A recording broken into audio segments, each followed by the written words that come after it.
here, we're picking arugula today. This beautiful greenery. If you look over here, you'll see where I have picked. If you pick the outer leaves for most of what we're growing in this greenhouse, it will continue to grow. So that's what I aim to do. Try to get the outer leaves, which is not always the quickest, but it will allow us to get as much out of these particular plants as possible.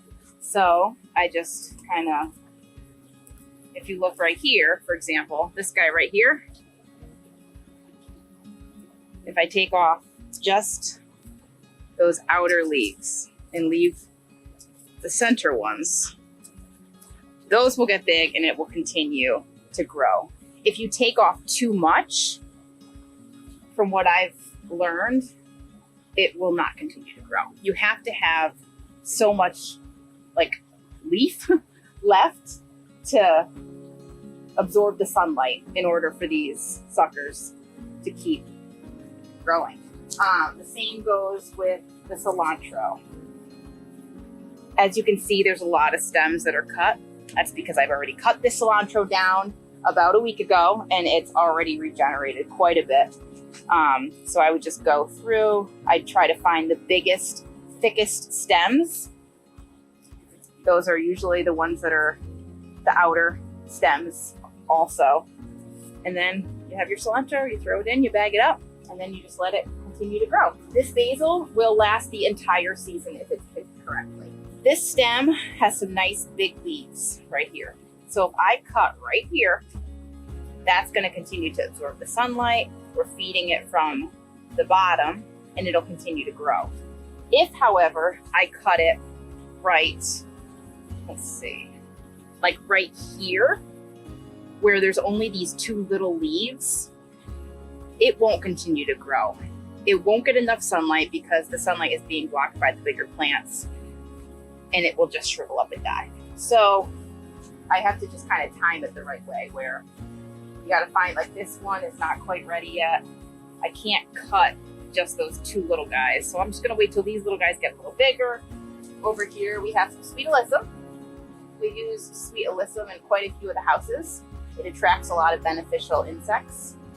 As you can see, this sweet alyssum is looking a little limp because it needs some water. So what we do is we have this hose and we turn it on and we water from the base of all these trays. All these trays have little holes in the bottom, so they suck up the water through the base. You fill it about yay high, about, I don't know, 1/4 of an inch, and it works really well. You usually have to water about once a day once it starts getting warm. When it gets really warm, when it's like dead of the summer, sometimes you have to water twice a day because it just gets hot in here. This was cut about a week ago, and this was cut about 3 days ago. So within a week, this will probably look like this, even though it doesn't look like much right now. And if you look underneath, you can see a lot of this was cut already. There's still quite a bit here, but what was here before was a lot of bigger, thicker leaves that were again on the outside of the plant. And what's left is the smaller leaves. In about a week, it'll need to be picked again. Oftentimes, we'll grow romaine, green leaf, and red leaf in these trays, but it can get a bit crowded. So we try to grow the romaine and the red leaf and the green leaf, basically those salad greens that have the potential of turning into nice big heads, in gutters right now because we can't plant them outside. There's no green leaf or red leaf or romaine obviously planted in this gutter right now, but there are some other houses where it's planted in the gutters. And that way you can space them out so much, maybe about 6 inches apart, so that you can get those nice big heads, which are nice because you can put the big head in the bag and it's done. With this, they're smaller heads. When you cut it from the base,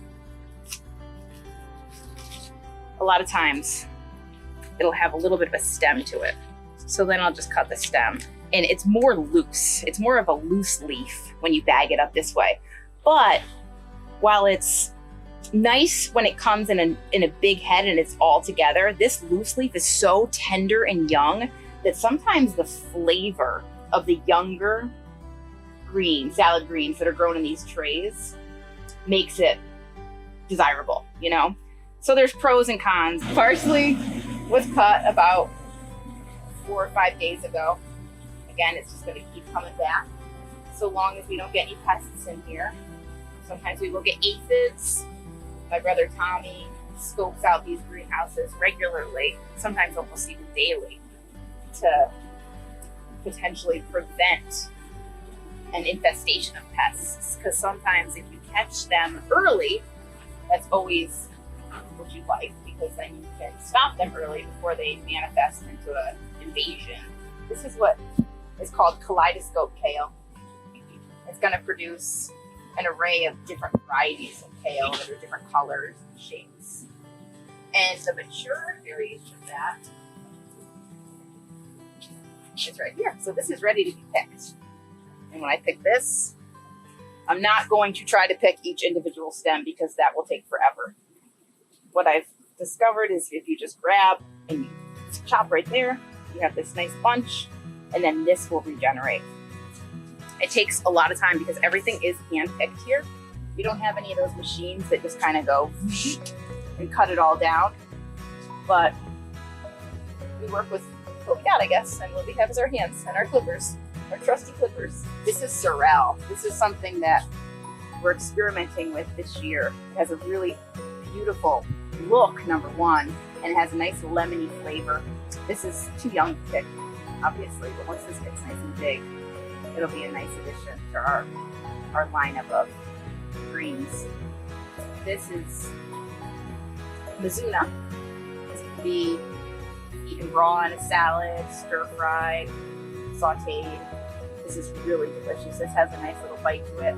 This was about this high, again, like 5 days ago, and I just chopped it all down, similar to the way I cut the kale.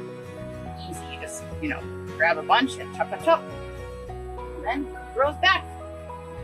This beautiful, beautiful greenery. Continues to regenerate. More parsley. We have some radishes here. These grow pretty good in the trays, as you can see. Radishes have to be grown a little earlier in the season, though, because when you try to grow them in the dead of the summer, they start to split because it's almost a little too hot for them. Some leftover pepper plants. Looks like this guy is starting to get some flowers. We'll probably try to save these for our plant sale. They didn't make their way into the pepper house, so they'll find a new house. So, we all work pretty well as a team. Everybody just fits in their place, and regardless of the fact that sometimes there's so much to do, if you just take a step back a little from all the things on your to-do list, take a step back in the sense that you just continue to do without stressing. Everything always seems to get done in the long run with all these different hands that are helping. So I'm very grateful for all the people that are employed on this farm, from Zach, who is filming me right now, to Lisa, to my dad. It was my dad's idea long ago to try going the greenhouse route. He decided he was going to get rid of the dairy cows and just start this whole greenhouse production up. So, we have him to thank for that idea. Even though now he doesn't do much, he's a huge reason why this farm is where it is. The guys that come from Jamaica year after year after year, all the farm hands, the bakery workers, there's so many different people that help us make this farm what it is, including all the support that we get from our supporters.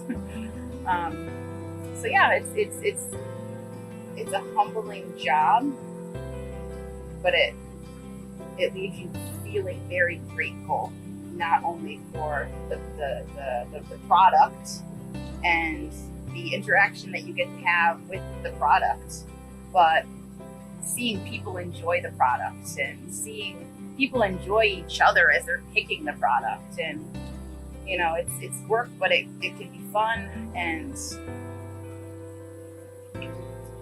place I'd rather be.